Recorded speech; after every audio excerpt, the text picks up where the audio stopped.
ভাই কেমন আছেন? ভালো আছেন না ভাই? এই বাঙ্গি কোথায় পাইছেন? বাঙ্গিটা আমি কিনে আনছি। কত হয়েছে ভাই দাম বাঙ্গিটার? বাঙ্গিটার দাম 200 টাকা। বাহ, বাঙ্গিটা তো অনেক সুন্দর মাশাআল্লাহ, এবং আশা করি যে দামেও সস্তায় পেয়েছেন, কারণ এত বড় একটা এত সুন্দর বাঙ্গি 200 টাকা দিছে। যাই হোক, বাঙ্গিটা কি ভাই মানে জাগি বাঙ্গি না একবারে তরতাজা পাকা? না না না, এটা গৃহস্থ বাঙ্গি, দেশাল, একবারে গাছ পাকা। একবারে গাছ পাকা না? এটা কি আপনার ওই যে বাইলা বাঙ্গি না কি জানি বলে, এটা কোনটা? না, এটা আঠিলা বাঙ্গি। আঠালে বাঙ্গি না? এটা আঠিলা বাঙ্গি।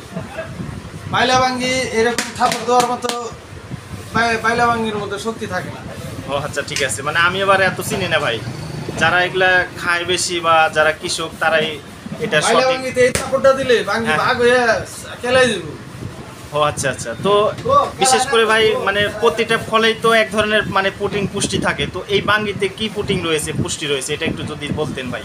বাঙ্গিতে আমাদের জলীয় অংশ, ক্যালোরি, আচ্ছা সব কিছুই আছে। হ্যাঁ, এখন বলেন, ওইখান থেকে বলেন।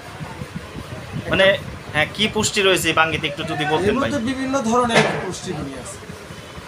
আমাদের খাদ্যের চাহিদাও পূরণ হয়, আচ্ছা জলীয় অংশ আছে, ক্যালোরিও আছে, বিভিন্ন ভিটামিনের ভরপুর।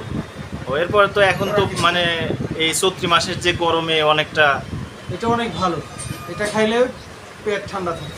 আচ্ছা, মানব দেহের জন্য আসলে অনেকটা উপকার। যাই হোক, আমি এই মানিকগঞ্জ সদর থানা বাংলাদেশ হাটে হোমিওপ্যাথি মনির ভাইয়ের দোকানে এসে এখানে একটি বাঙ্গি উনি পছন্দ করে বাজার থেকে কিনেছে, তো সেই বাঙ্গিটা কিছুটা দেখানোর চেষ্টা করলাম, এবং উনি একজন ডক্টর, সেই জন্য বাঙ্গির যে আসলে কী উপকার গুণগান রয়েছে তার কাছ থেকে একটু জানার চেষ্টা করলাম।